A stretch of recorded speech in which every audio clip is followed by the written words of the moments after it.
Okay, so these are 20 of the best performing YouTube faceless channel ideas. So if you're looking to start a YouTube channel and you're not interested in showing your face and kind of riding this wave of artificial intelligence, which is here to help us and aid us in these faceless channels, you need to check out this list right now. So number one, I'm just gonna get right into it, motivational and success stories. So this is really, really important. I remember before I even started YouTube in 2020, this is what I used to kind of like get excited for YouTube, is the motivational stories. And who would have thought that 5, 6 years later, this would be such a big industry on YouTube? At the time, a lot of people were doing YouTube as themselves, and there were very few faceless motivational videos. But the ones that I found are the videos that made me excited to start on the platform and begin this business to start making money. So motivational success stories are very important. They helped me get to where I'm at. So number one is one of my favorites. Number two, facts and did you know videos. This is like, you have to think about how you are when you go through the world, even when you're not creating, okay? As a viewer, do you know how many times you swipe into the did you know or the top 10 this, like things that are within something that you care about that give you strong factual information in a quick amount of time are interesting. So facts and did you know videos are known to be short, addictive content that are great for faceless channels. Number three, true crime narrated storytelling with visuals, kept informative, not graphic. So you could review different true crime scenarios. This is not my thing at all, but this again goes to show you, I say this all the time, when you're choosing this niche or this topic for your faceless channel, you're taking out the person, right? You're taking out the creator and the face and the charisma. So if you start a true crime faceless channel, you better love true crime. You better love these stories. You better, if you're using AI for narration and your power and your excitement is not in your voice, then it better be in the script. It has to be somewhere. You can't just say, oh yeah, true crime is cool. Let me start a true crime channel. That'd be cool. No, you better love true crime. You better make sure it's in your bones. You feel it. You've been watching true crime for 10 plus years. You've written true crime fan fiction. You've done essays.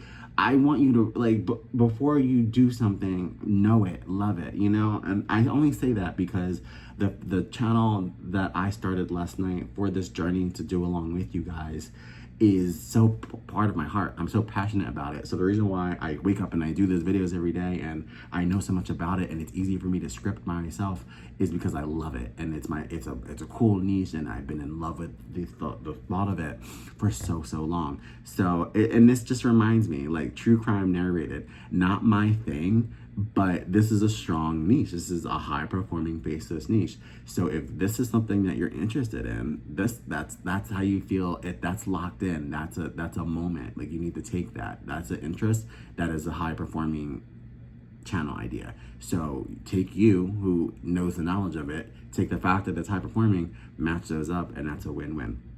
Number four, Reddit stories narration. This is really, really popular. There's a lot on Reddit.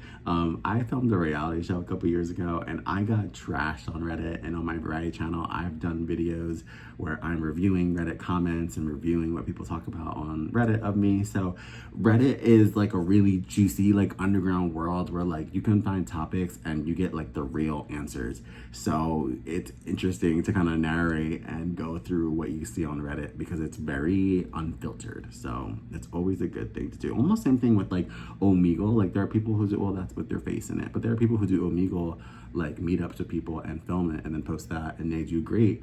And the reason for that is because it's so unhinged. Like, you never know what someone's gonna say. You never know when they're gonna, like, skip to the next person. So it kind of brings, like, that unhinged factor to YouTube, which people love.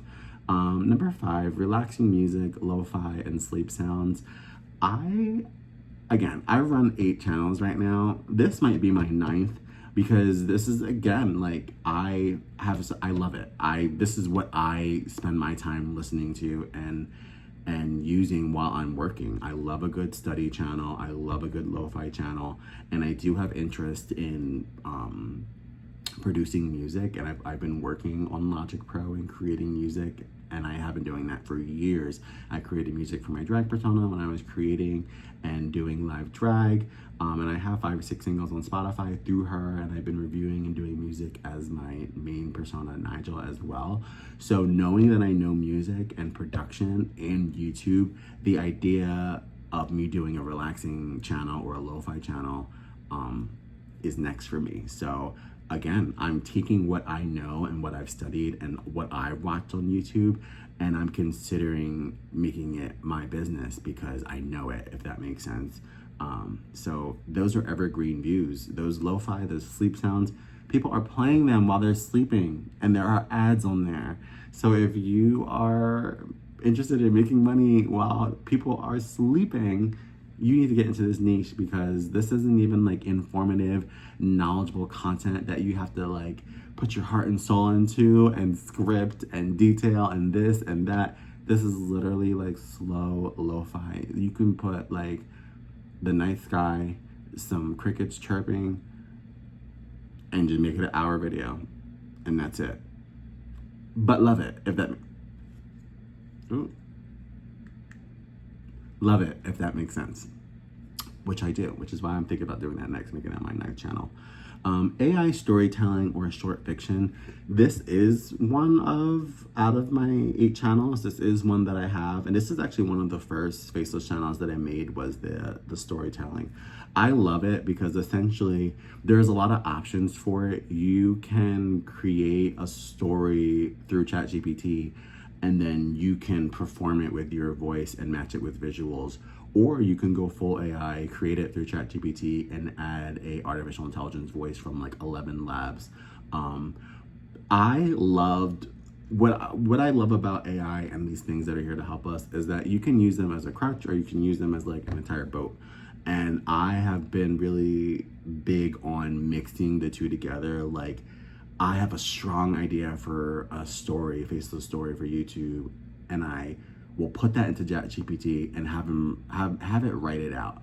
So I'm not going to ChatGPT and starting and saying, write a story for me, write a story for me for YouTube, right? I'm not doing that. I'm going in, write a story for me about X, Y, and Z. Have them do this, have them be here. I'm describing the land, I'm describing the characters. I'm using my own creativity to match with ChatGPT and have it create something beautiful. And then instead of adding an artificial intelligence to read the story for me, I'm an actor, I'm a performer, I'm a creator. So I use my own voice matched with the ChatGPT edited of my script, and I created one of my faceless channels. And I love that channel so much because it's not just full AI, you know what I mean? It's me working with AI to create something beautiful. So keep that in mind. Like, don't have AI do all the work for you. Like, use it more like an assistant. Have it tweak your ideas and the things that you like, and that'll help you kind of like grow a little bit too.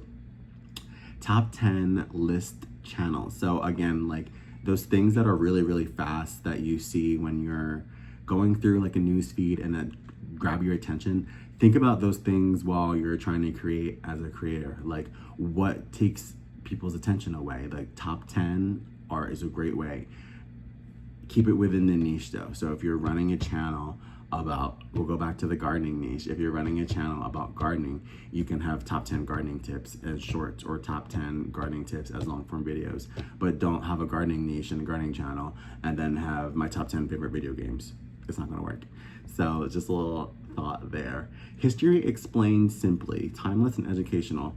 For number 8, this is another one where it's like, it reminds me of the true crime, where like I'm good. Like I went to school, I learned what I learned, I'm good on that. I have no interest in like relearning a lot. Like, obviously some history you should relearn and study and know, but I don't have like a huge interest in like learning that like the way I do YouTube and AI. But if you do, if you love history, you love school, you love lessons, you love stories, you love all of that, this is your go-to. So that is a huge faceless channel idea that people are doing, where they're just going through different parts of histories, different time brackets, and just explaining it in their own way with their own visuals through artificial intelligence. Number 9, tech explainers and tutorials. This is huge because if you don't know about CPM and RPM, basically every niche gets paid differently on YouTube. And one of the top paying niches on YouTube is tech. And the reason for that is because advertisers pay for more money for those videos because the demographic of people who watch tech videos are wealthier. So they pay more ad money to you when you discuss tech videos and explain on tech. And with that, again, it can be faceless. If you love it and you're charismatic and you want to be on camera holding a light that you love and want to talk about it, you can do that and it can go one way. But it can be faceless. You can put videos of the camera or videos or pictures, different angles of the tech that you're talking about, and then that can be a video. So I think that's great for the tech field because I know there's a lot of people within tech who are like not personable or do have like severe anxiety, but they're brilliant.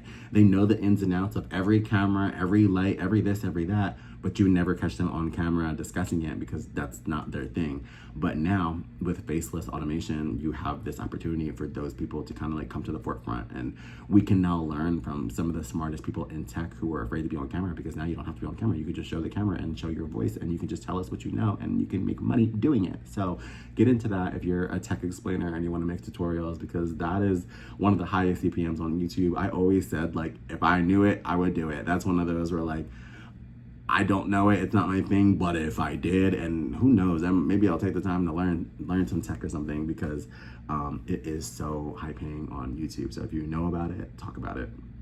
Number 10, gaming clips and walkthroughs with no face cam required. So this is something that I've done. I haven't done it in a while because I think being a creator and a gamer kind of like it was weird for me because when I started my variety channel in 2020, I had created so many different things and put myself out there under so many different topics that when it came to gaming, I was like, this is my relaxation time. Like, this is my time to relax from my 8 hours of creating YouTube videos and all of that. So it didn't feel comfortable to me to be getting off of YouTube and then hop on the game and then do the game live.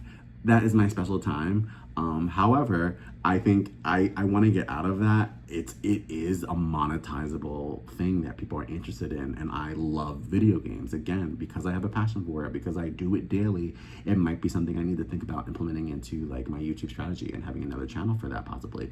On my main variety channel though, I have played games on there, but again, I kind of just pulled back from it because I become so busy with the other channels that it made it sense for me to just have an escape, which is something that I've learned in the past 4 or 5 years doing YouTube, is to really divide up that time. Make sure you are stretching and have those workouts and have that time to yourself and with your friends and family, because you can easily get sucked into this world and this business and you can burn out. And I've done it all. Like I said, this is all through trials and tribulations. So I'm telling you because I've done it. So be careful. Make sure you enjoy if you want to game live, make sure you enjoy it and you enjoy that interaction. Never force yourself to do anything. And if you want to take that time to yourself and make it a you moment, don't be afraid to do that. Like, something big that I had to tell myself in the past 5-6 years of being a creator is just because something is monetizable doesn't mean it has to be. Like, you can take that journey for yourself. In the beginning, every little thing that happened, every little thing that I did, I'm running the camera, I'm doing a vlog on it, I'm doing this, I'm doing that. And it was just making time go by so fast to the point where like, I want to live some of the moments for me. I don't want to vlog everything. I don't want to stream everything. And that's kind of one of the exciting parts about the faceless channels and them growing my YouTube business with the 8 or 9 faceless channels that I have, because I don't have to put all of my energy and all of my stories and all of my juice out there for the world to see. I can now create with my knowledge and with my analytical system with YouTube and not be seen, and kind of like sit back and take time for me while still being business minded and creating something special. So that's been really important and special for me to do. Some other fast growth shorts friendly ways, which I'm not big on shorts. They're super weird to me, but they do have really high viral potential. So things that work better for shorts is you can do facts, quotes, and aesthetic videos, life hacks, tips, before and after transformations, oddly satisfying loop videos are all things that I've seen like all over where they pull your attention, you know what I mean? They pull you in, and if your shorts are connected to your long form videos, that's where the power is, because if you have a short and someone loves the short and they go to your channel and there's nothing on your channel that is on the short, you're losing a subscriber, you're losing a moment. So you just want everything to be cohesive and beautiful. Another little collection that is very monetizable and evergreen, again, something people are always searching for. They're always looking for videos on finance, money education, product reviews, travel reviews, whiteboard animated explainers, meditation, affirmations, strong repeat viewers. These are all really good things that people will return for. The meditation videos, people, they're beginning to end. You're going through a process of learning something and relaxing the mind. You're not going to cut it off in the middle. You're going to go through the whole process and relax your mind. Retention rate and watch time is all accounted for in YouTube Analytics. So if you have a channel about like meditation affirmations, you're not losing those people. They're going to be watching from the beginning to end. That's really, really, really special. That's going to really help your retention rate. That's going to really help you grow.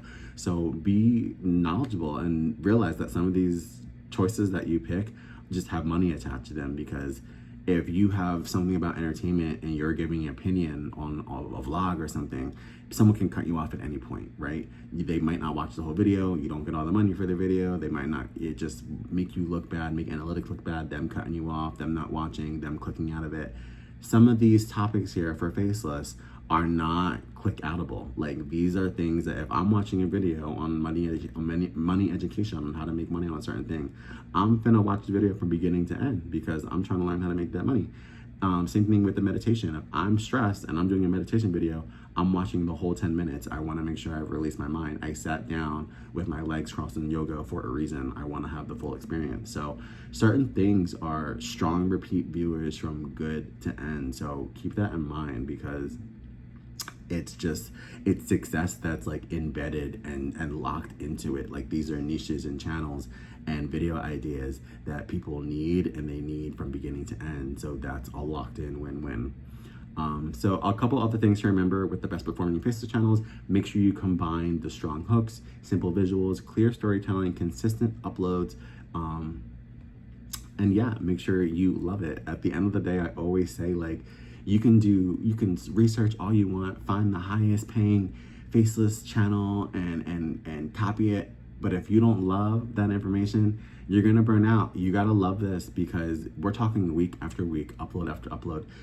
Before you choose a Faceless idea, or even if you don't wanna do Faceless, if you're here to just learn about YouTube in general, before you choose a topic for a YouTube niche, you should be able to, off the top of your head, create 100 topics, 100 videos for that channel. So think about that as you're deciding what your niche should be, as you're deciding what you should talk about. Can you map out 100 videos? If you can't, then that's not the topic for you. If you can, and you can't stop thinking of the over 100, and you're writing them down, they're busting at the seams, and you've been studying it for years, and you love it for years, and no one knows it more than you, that's what your YouTube channel should be about. The passion. All right? I love you guys so much. Make sure you comment down below. Tell me what you want to see next in these videos, and I will see you in the next video. Bye.